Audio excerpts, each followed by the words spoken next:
Welcome to the 25th class meeting of the spectrally correlated random processes.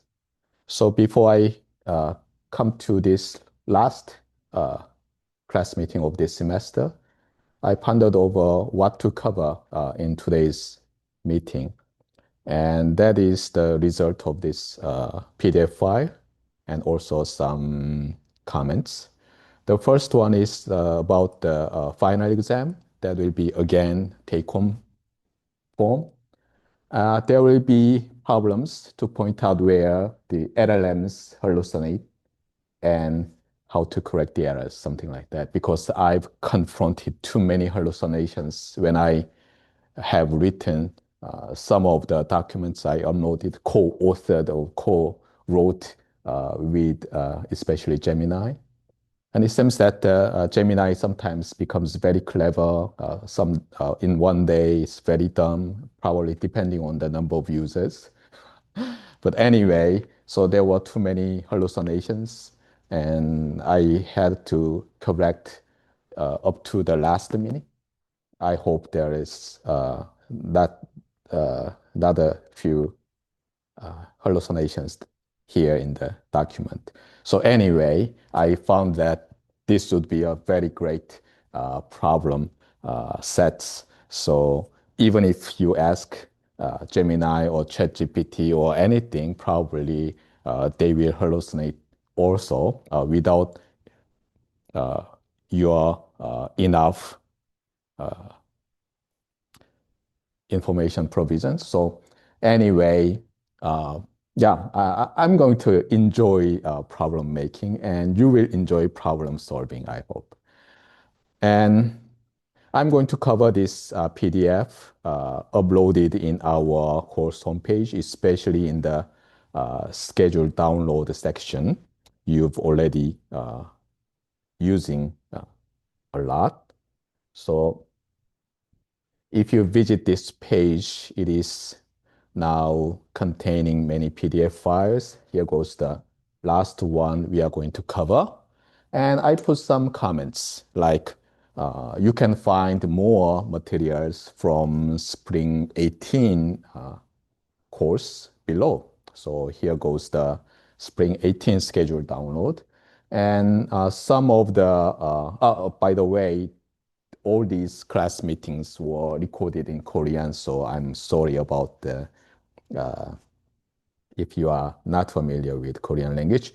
But anyway, this previous course covers the fundamentals from the beginning, like what is a periodic signal, what is the Kolmogorov extension theorem, which is one of the most important theorem, I believe, when you study about random processes. And it covers the basic definitions, and it also covers many parts in the Sharp and Schreier's excellent textbook. Excuse me. But unfortunately, at that time, I could not have enough time or preparation to cover what I covered this year's course. And I believe that this Spring 18 course and this year's course complements excellently. So especially my graduate students are requested to study this Spring 18 course so that you have full knowledge on these spectrally correlated random processes. Anyway,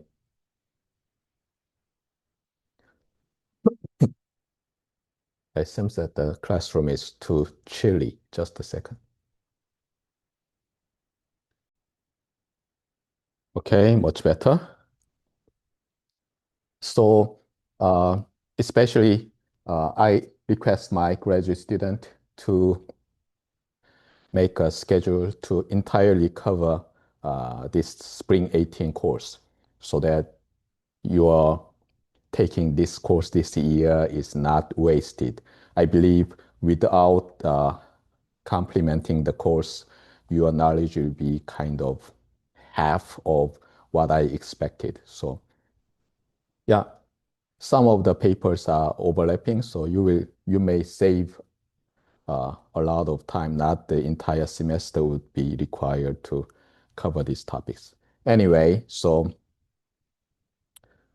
let me cover this material. So the document is entitled as Beyond the Properties, the Imperative of Widely Linear Processing for Improper Man-Made Communication Signals. Actually, this is why we study this course and why I offer this course. And from the last class meeting, I started to emphasize, and I'm kind of continuing that. And last time, I just talked about why improper complex signals are important and why just the linear processing is not enough. I'm going to continue that. And here goes another one. Actually, some of the topics are already mentioned, but let me repeat. Okay, so let's consider real valued bandpass filtering, which occurs in radio based applications like radar or radio communications. So you have your input signal to the channel that is modeled as a real valued bandpass signal, which has complex baseband signal x of L of t. So this is complex baseband equivalent or complex envelope of real bandpass signal. For the simplification, we are going to assume these signals are finite energy signals so that Fourier transforms, precisely speaking, Fourier planetary transforms exist and its inverse is the original signal. But we can generalize the argument to finite power random processes without difficulty. Now here goes the bandpass filter, which may be part of RF components, which may be part of wireless propagation channel, depending on how you model. But anyway, this signal passes through your bandpass channel with real valued impulse response. So we again define H sub L as low pass equivalent or baseband equivalent signal, which is complex valued, even though H and X are both real. Now, what is not that often taught in undergraduate courses in signal gen systems or communications is that what would be the relation between the output of the channel or convolution of the X and H with the complex envelope of Y. Got it? So here you have real bandpass signals, three of them, X, H, and Y, and you have complex baseband signals, X sub L, H sub L, and Y sub L.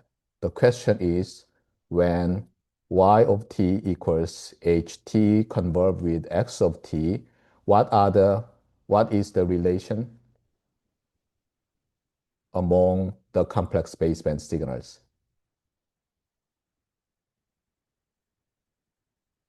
And if you just stick to this definition of complex envelope, it's not that difficult to show that under certain assumption, the complex envelope of the output is the convolution of the complex envelopes scaled by 1/2.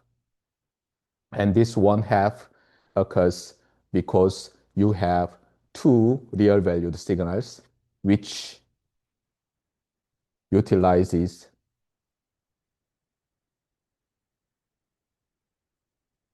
this important formula. So you multiply two signals, which means that you have 1/4. So eventually, when you convert the signal to a real valued signal, only half of 1/q is used, so you have 1/2. Got it? And this argument can be easily done, proved in the frequency domain under the assumption that all the signals are finite energy signals. So you have well-defined continuous time Fourier transforms of the complex envelope signals. Got it? And what was the implication to the researchers? So even though you have complex signals, What is it? What is the kind of the scalar counterpart of this one? Y sub L equals 1/2 H sub L X sub L. What would be the matrix vector counterpart of this one? Y sub L vector is half H sub L matrix, X sub L vector, something like that. So here you see that the output is what? The ordinary linear transform of the input.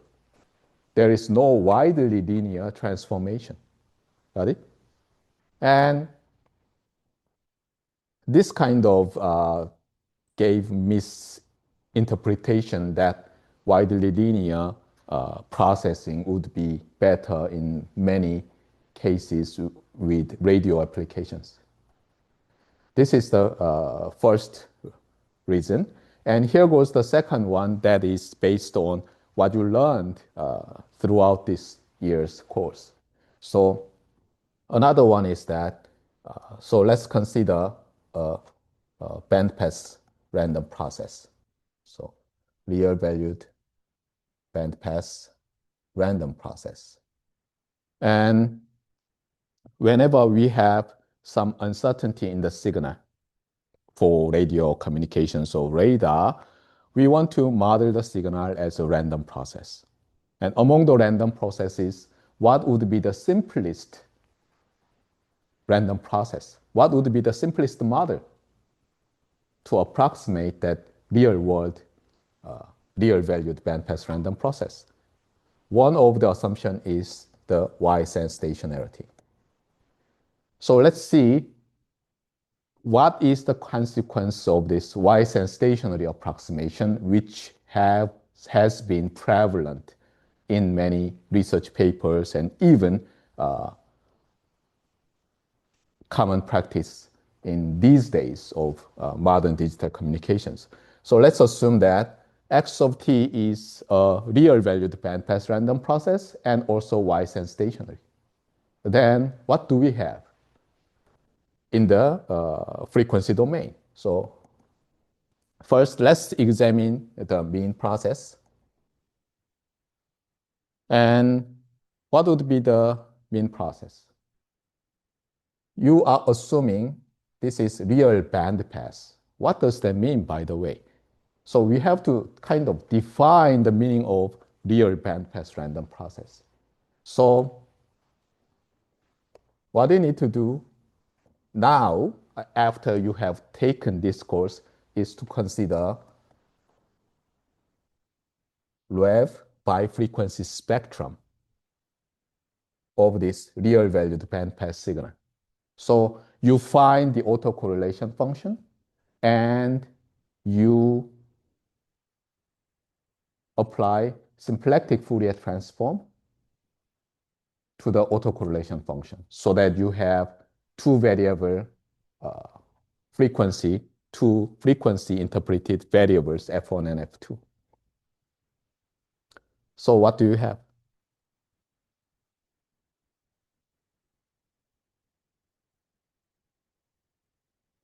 So here is an assumption. Suppose you have non-zero mean. Then Y-sense stationary narrative requires what? You have some non-zero value mu sub x, right? For all t. What does that mean? So you have your autocorrelation function equals mu sub x, mu sub, sorry about that, mu sub x squared plus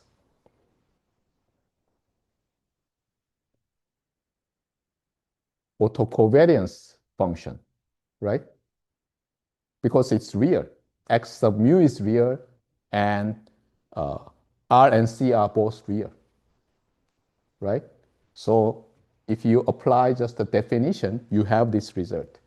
Now, let's focus on the first term. What will happen? The first term, Fourier transformed, would be what?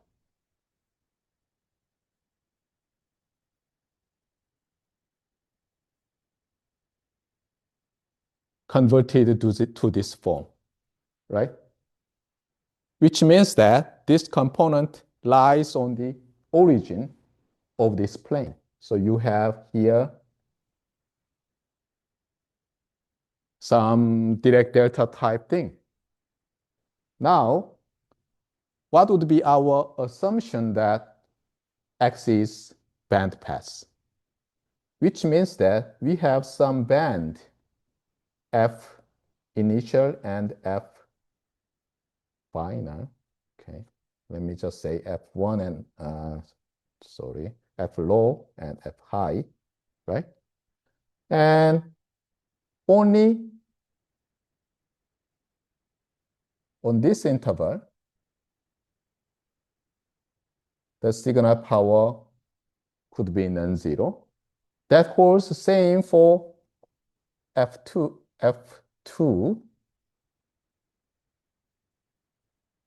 What does that mean?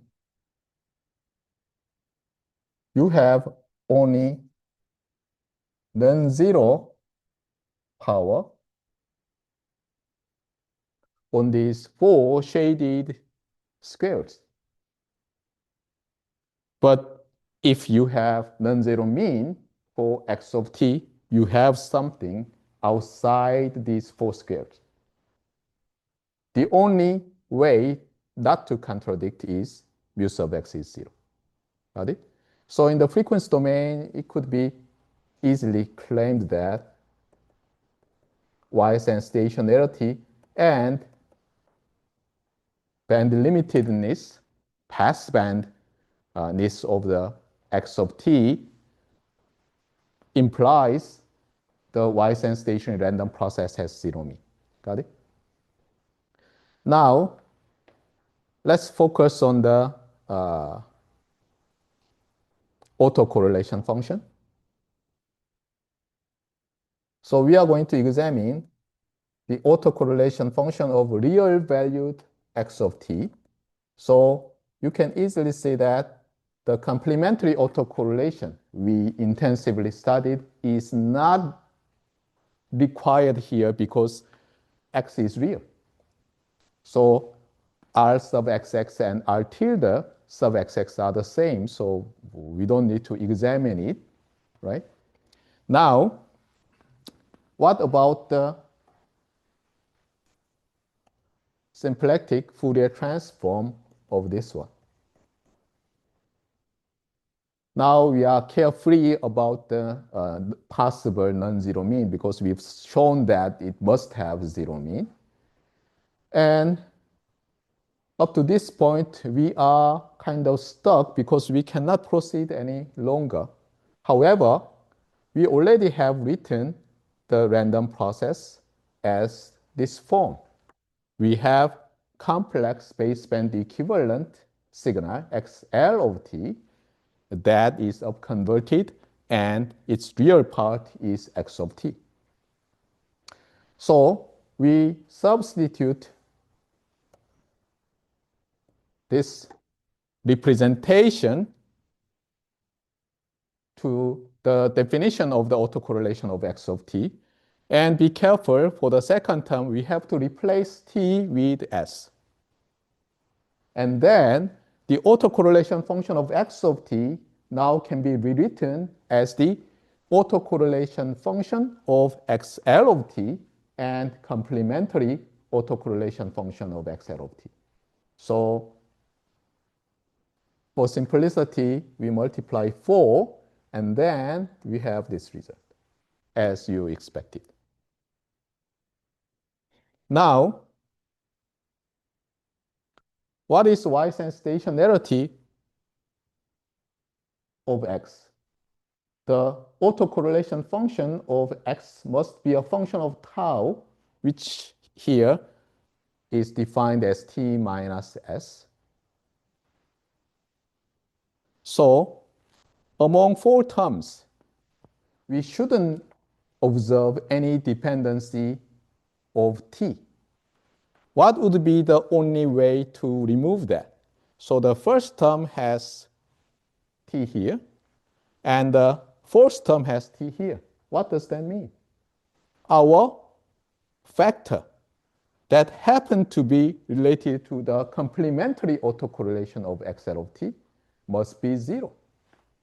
Got it? So we have what? We have complementary autocorrelation function of the complex baseband signal equals 0. What kind of definition is related to that? When we have zero mean random process, propriety or properness. So in summary, we have something like this. X of t, real bandpass, y sense stationary means XL of t, zero mean, proper complex. If you want y sense stationary or second order stationary, anyway, proper means the complementary autocorrelation equals to 0, right? And for the derivation, we didn't actually use any implication. We always used if and only if condition actually. So you can easily show the converse too. And what does this mean? What does this mean? Most of the radio engineers, when they model their signal with uncertainty as a real bandpass y sense stationary random process, they assume what? A very, very restricted form of a complex baseband signal. It not only has zero mean, it has zero complementary autocorrelation. So you have zero mean proper random process.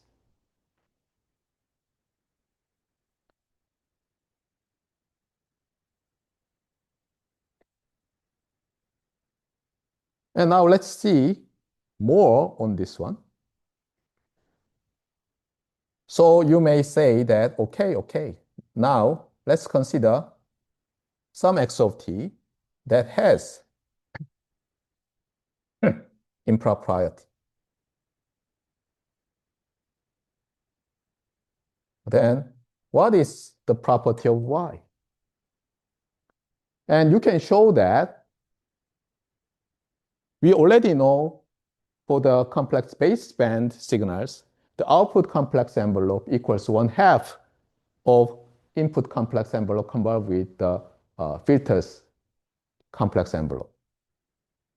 And the question is, what if x is not y sense stationary? Means XL of t would be some improper complex random process, possibly non-zero mean. And you can easily show that y has also, in general, you must be careful, in general, improper. By the way, you may see some final exam question like this. In general, when x of t is improper, xl of t is improper, yl of t is also improper. However, when on condition on h of t, when you can have properness at the output, something like that. Got it? So think about that. Anyway,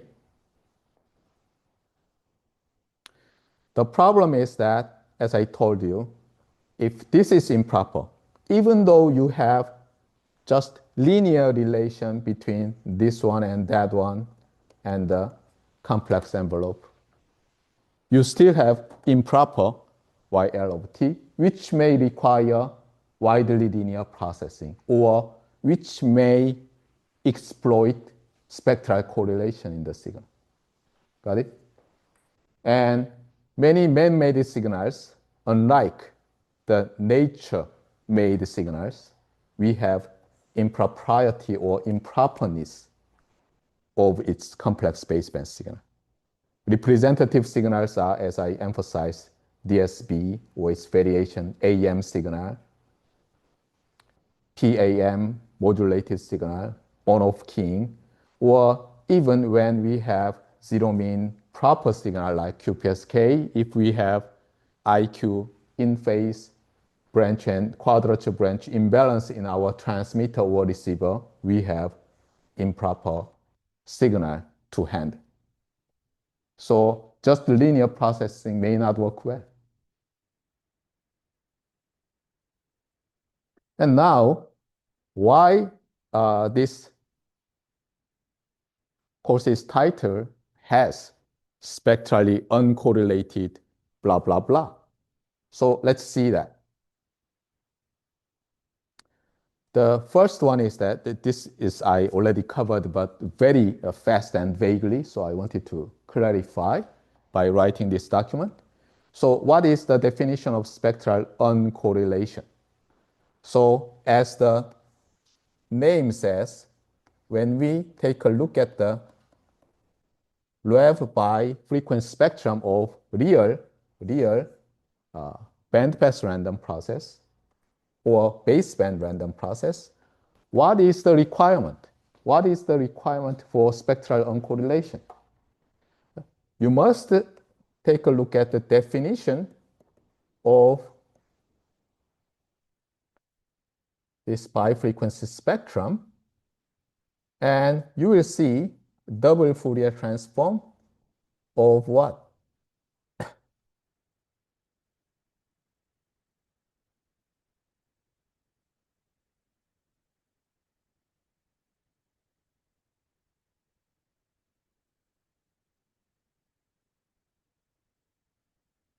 So if you put these complex exponentials inside the expectation, then you have very straightforward and interesting interpretation of this meaning. So first, you have x of t e to the negative j2 pi fct dt, and you have x of s e to the negative j2 pi fc, sorry, f, not fc,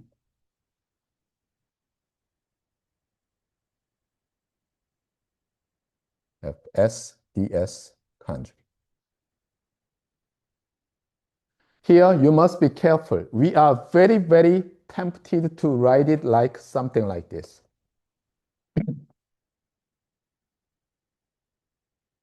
Sorry, F1 and F2.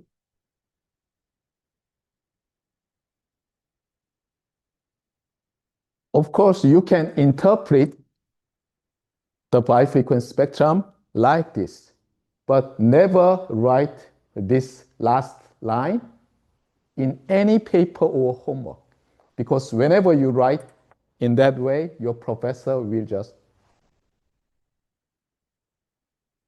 take a lot of scores from your paper or even reject your paper, because this may not exist. And actually, it does not exist for many finite power random process defined on the entire real line. So you may interpret in this way, but you can't write it. Okay? Anyway, so what does this mean? Actually, rev bifrequency spectrum means what is the correlation between F1 component and F2 component when you consider ordinary correlation.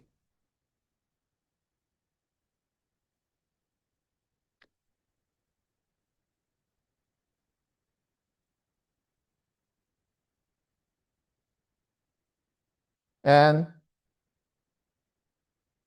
they are not correlated means what? The correlation can exist only on this line, F1 equals F2.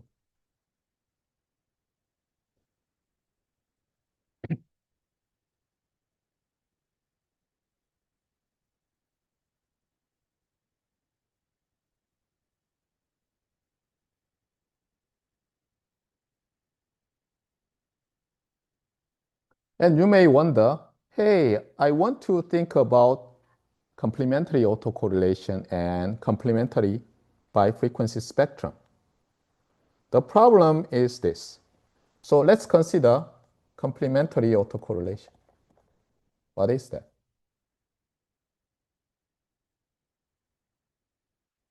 This is the definition.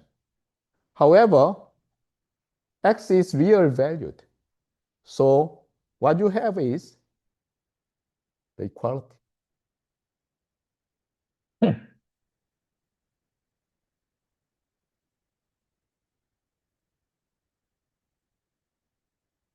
So in order to see whatever correlation you want, you may apply ordinary double Fourier transform or symplectic Fourier transform. But anyway, what you are going to see is the correlation between x of t and x of s with at f1 and f2. So no other information can be obtained from the complementary autocorrelation because you are handling the same signal.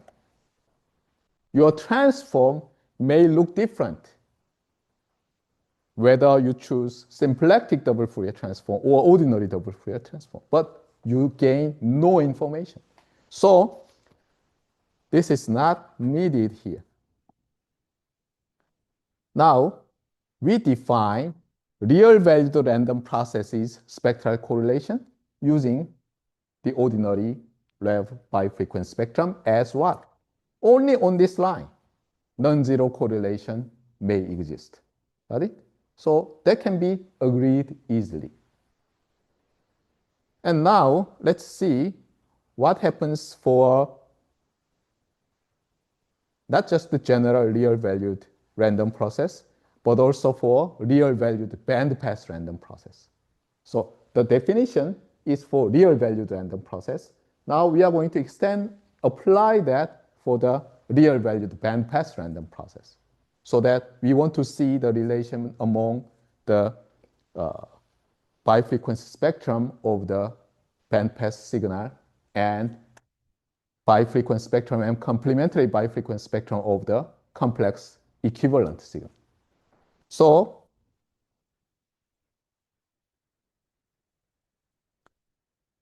what we are going to show is that, so we've covered up to this point, right? What we are going to utilize is this one. What we are going to show is this one. So if X is real-valued bandpass random process and Y sense stationary, if and only if X of t is spectrally uncorrelated. And if and only if XL of t is zero mean proper complex Y sense stationary. And the first part is very easy because we already know, and we've already covered in this course that when we have this condition, what happens? Our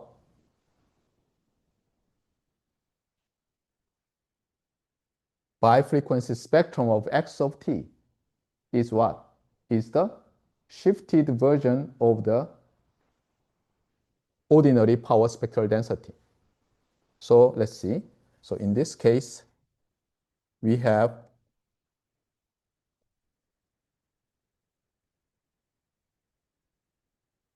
just a second. So just before, we've seen that in this case first, yeah, just a second. Let me use complex baseband equivalency. So XL of t, zero mean, proper, complex, Y sense stationary, right? So you have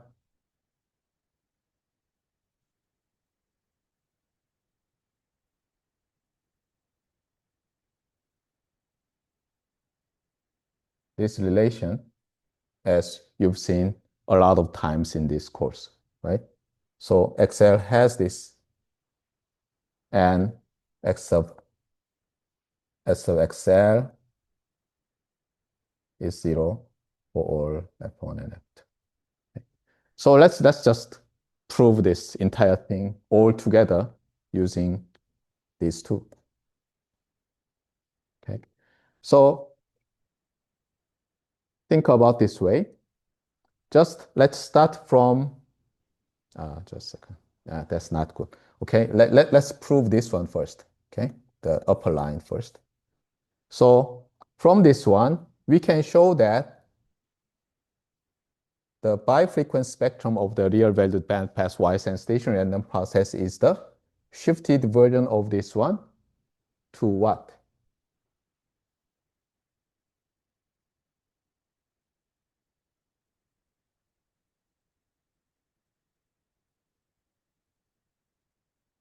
Sorry.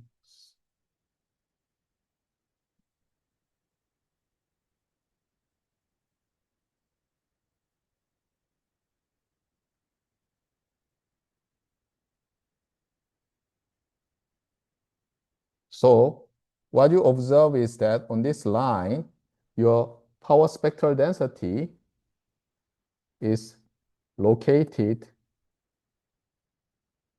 around here. And nothing exists. So first implies the second one is obvious.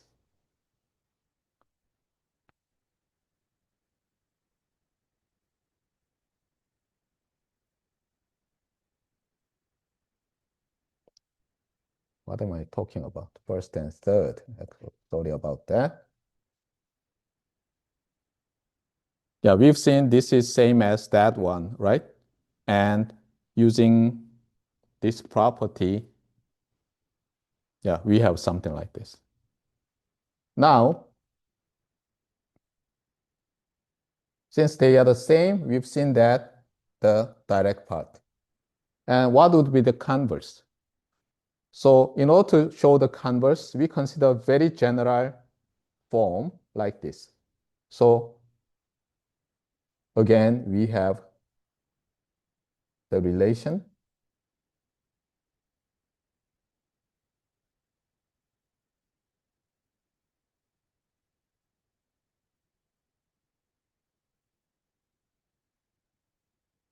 among these four. And you have complex exponentials. Now you apply symplectic Fourier transform to this one, then you eventually have 4 times of this one has these 4 terms. What does this mean? For general random process, complex random process X sub L of t. So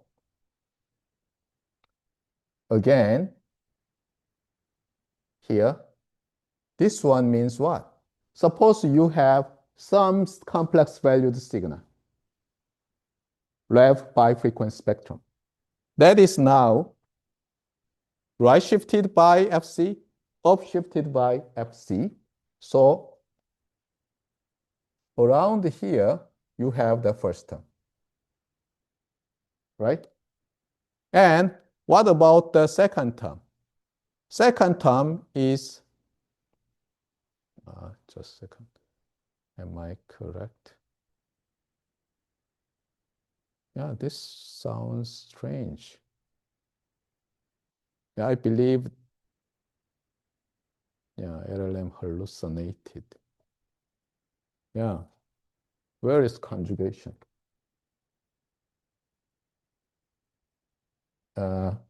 Okay, not good. Yeah, I believe definitely LLM hallucinated. There should be conjugation, and if I remember correctly, yeah, something like this.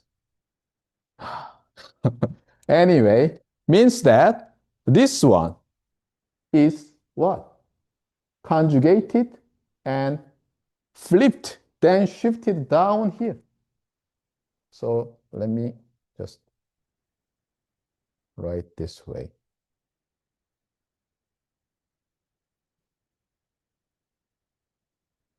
Yeah, it's not correct, but you can get the rough idea of what's going on, okay?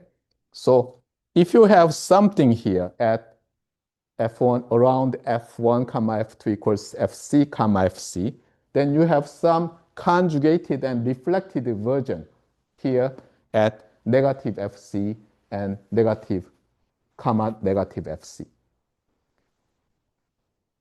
Another one is this one, related to the complementary bifrequency spectrum. Now it is located at FC, comma, negative FC. So here you may have something like this. Okay? And in the same way, this part looks correct. Okay? In the same way, you have here negative FC, comma FC, you have complex conjugated and reflected version like this. Got it? So in general, this is very general.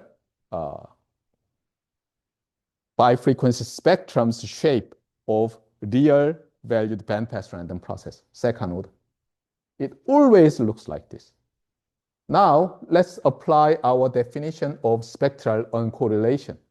Then, we must have non-zero spectral correlation only on this line.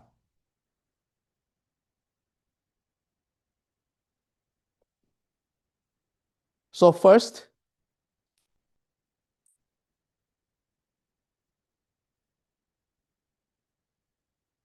this first term and second term must have what? Some form like this one. Right? As hinted already by the Wisen stationary assumption on x of t. Now, the third and fourth term is a little bit subtle. You may say that, hey, possibly we may have something like that, so that we have some signal like this.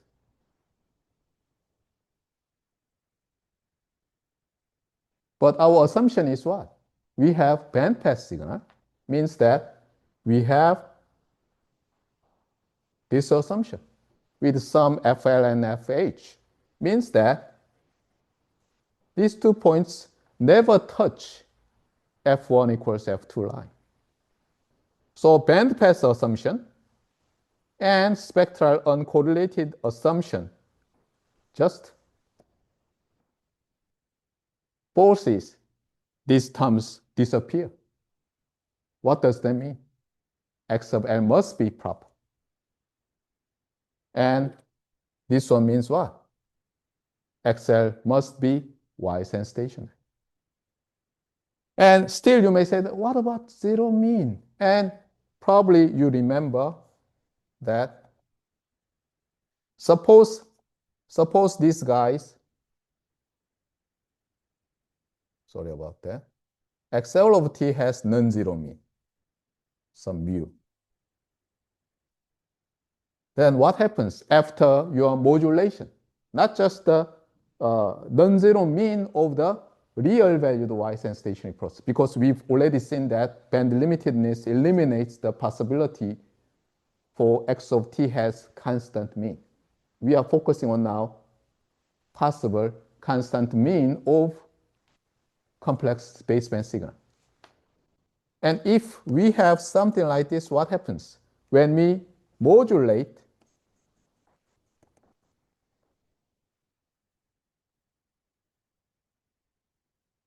with possible complex exponential signal, we are going to multiply e to the positive j 2 pi fct to mu, and also we are going to multiply e to the negative j 2 pi fct, right?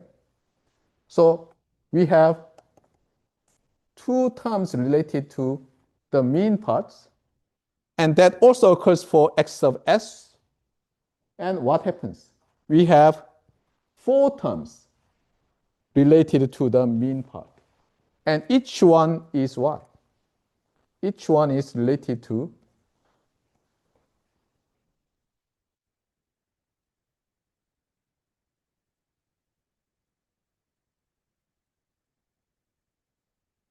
plus FC or minus FC. So when you Fourier transform, what do you have? You have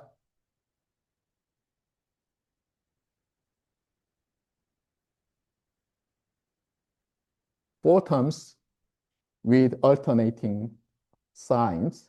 What does that mean? As we've already seen, we must have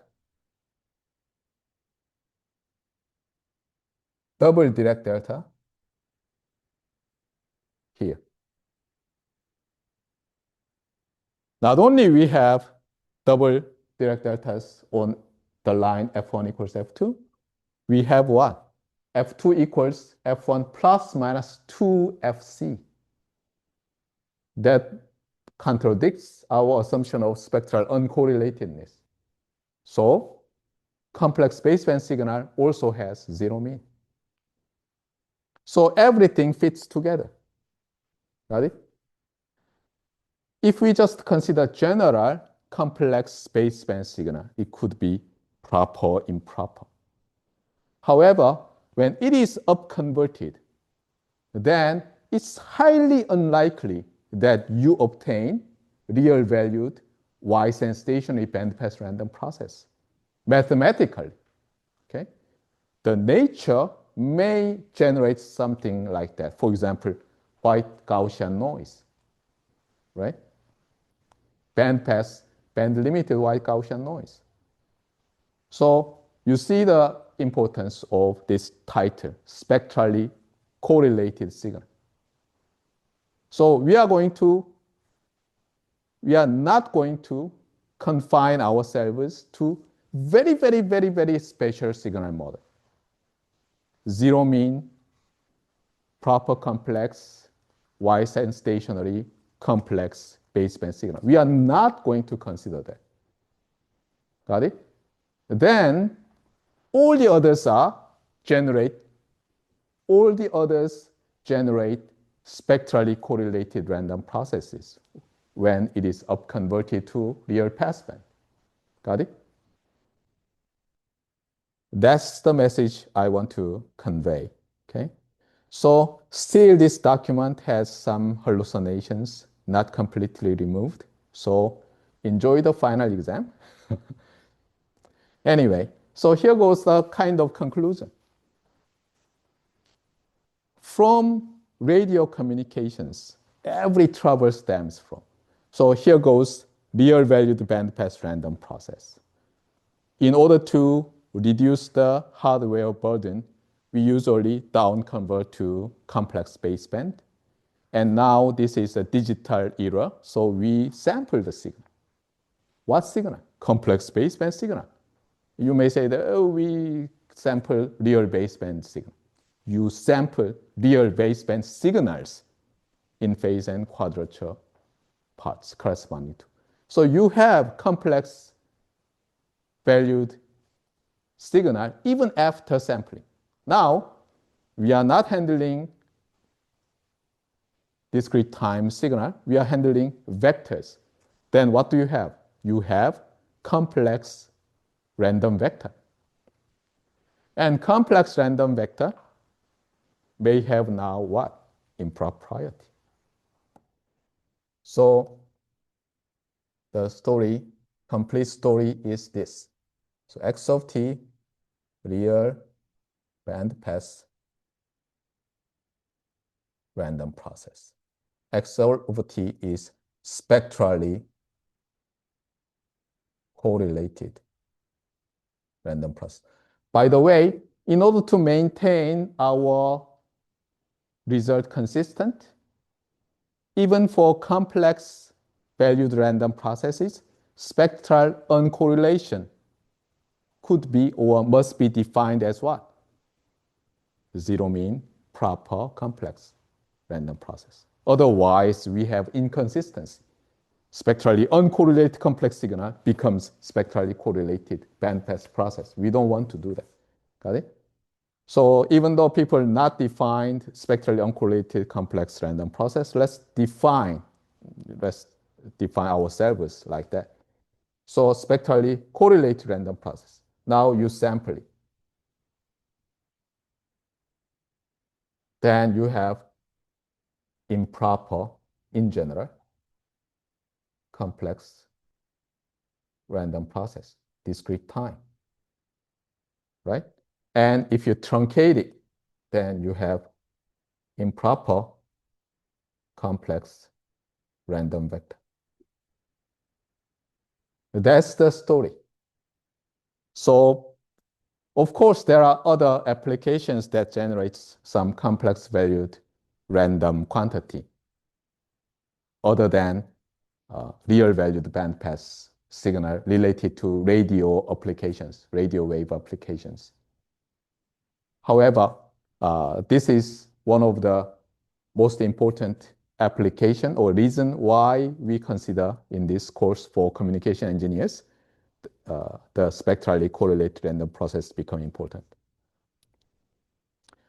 The problem is that if you take a look at Shiraya and Sharp's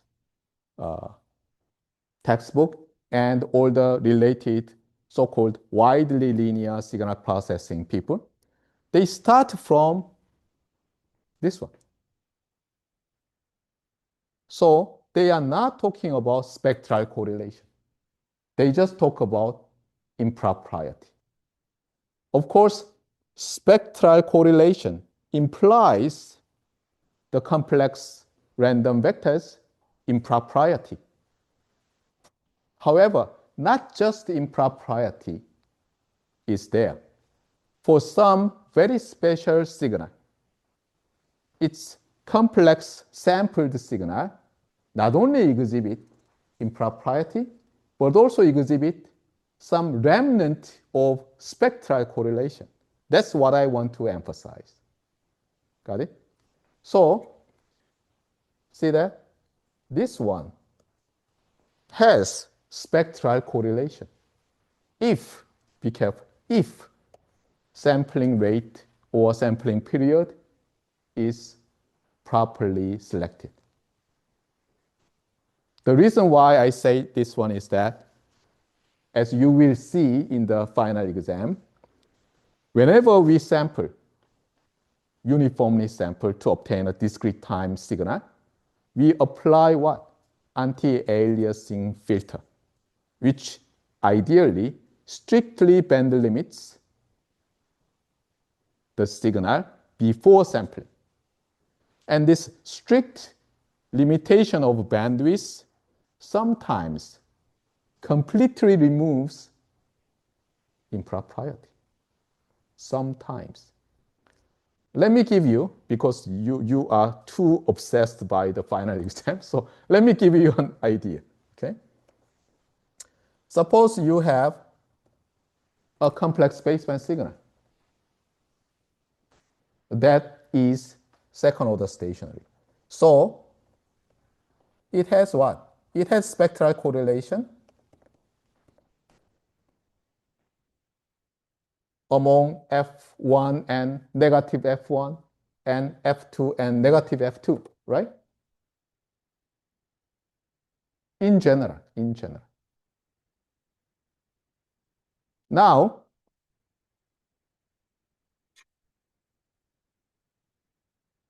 your receiver, suppose your receiver multiplies complex exponential signal. Here, F0 is defined as this one, okay? So this entire spectrum is right shifted to positive part. Now, your signal exhibits correlation among these paired frequency components. And now you understand what I just told you. Suppose you choose sampling rate that is exactly twice of F0. Then what will happen in your ideal anti-aliasing filter? It will filter out all the signals that are correlated the signal inside the passband of anti-aliasing filter. Then no spectral correlation suddenly. Got it? And you can also show that this is not only does not show any spectral correlation, but also you already hinted it's proper. Hey, strange. Is it really proper? Yes, you can show that. Got it? No spectral correlation at all. So be careful. When you apply band limiting operation, sometimes that band limiting operation eliminates spectral correlation. And some of your neurons in your brain just says that, hey, I've already seen this. Where? Where did you see?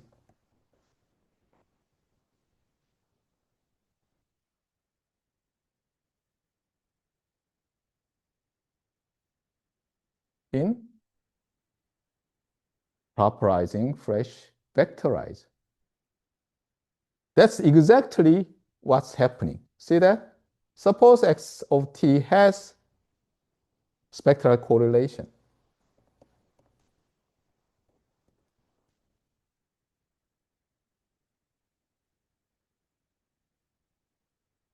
So you have some correlations like that, and correlations among these frequency pairs, right? And also, what kind of correlation? Correlations between these two, because they are 1 over t apart, right? Very complicated correlations you have. But what happens? These branches actually divide this, for example, plus minus 2 over 2t interval into 4 sections.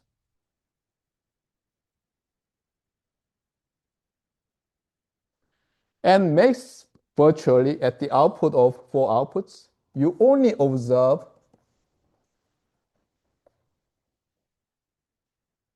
some signal part like this. That's exactly what I've shown here.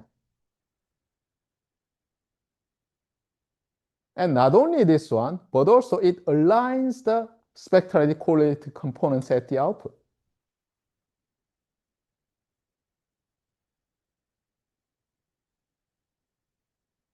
So altogether, this vector-valued random process does not exhibit any spectral correlation among different frequency components. And also, no impropriety. Got it? That's the idea of fresh vectorizer. And that's the half of the idea of properizing, fresh properizer.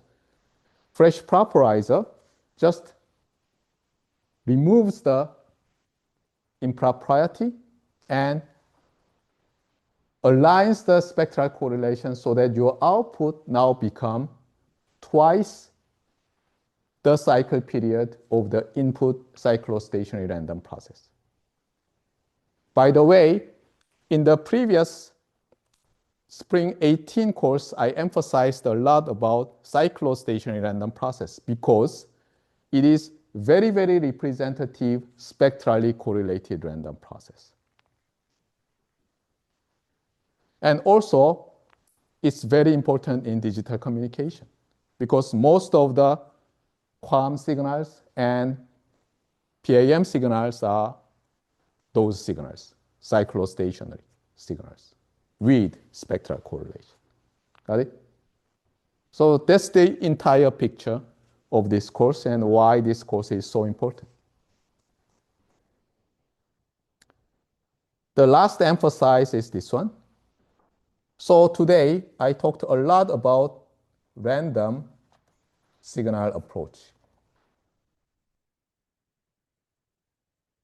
However, I still want to emphasize its relation with shift invariant subspaces to analyze deterministic signals.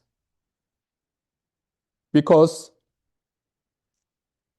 Many theorems, for example, Nyquist criterion, when it is applied to the realized version of improper digitally modulated signal, actually requires some special care about the complex conjugate part of it. So even though if you just restrict the generators multiplied by any complex number, you may say that, hey, I don't need this conjugation. Anyway, everything will be handled. But it's not true. And one of the paper from our group shows that when you have improper signal, then your Nyquist criterion for zero intersymbol interference must be changed. Before, you've seen that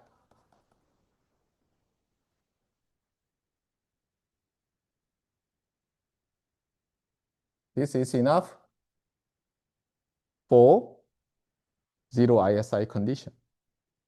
That is true when you have signal look like this, where AN could be some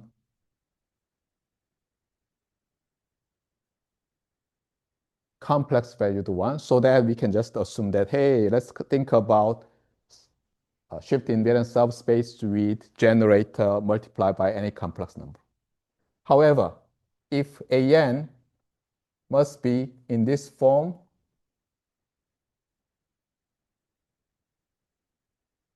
like pi over 2 BPSK or some MSK signal or offset QPSK, then you have big trouble. You need to take care of this one. So Nyquist criterion becomes so-called widely linear Nyquist criterion,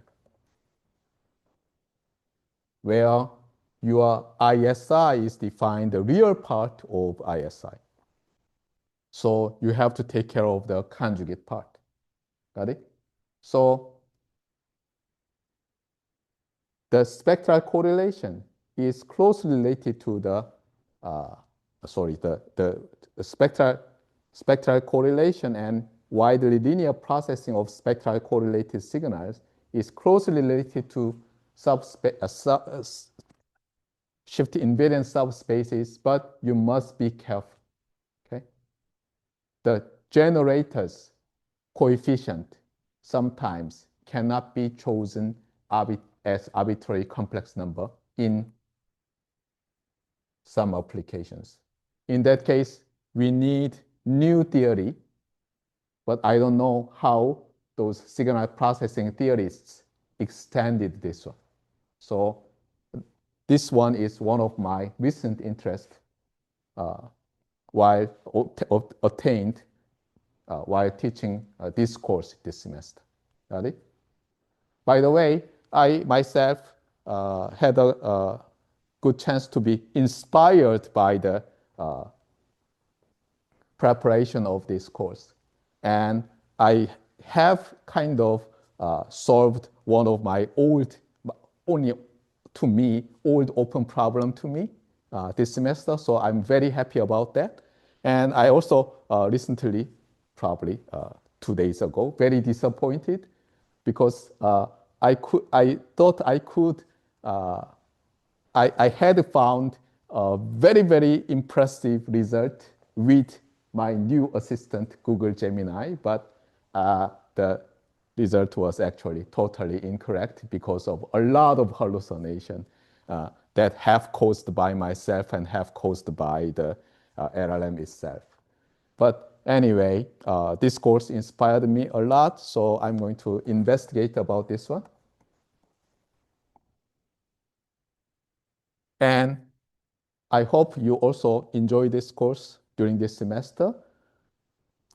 The unfortunate part of this course is that, as I told you, not many people in the world has the knowledge about this topic. Probably less than 100, okay? Of course, there are 1,000 people who has little bit idea about what I have told you this semester, but probably I'm one of 10 persons who has kind of investigated too much on this one. And you may be probably after you prepare for the final exam, you must be within 50 or 60 persons who are very knowledgeable about this topic compared to all the rest of the people alive in this earth. Anyway, that's all for the semester.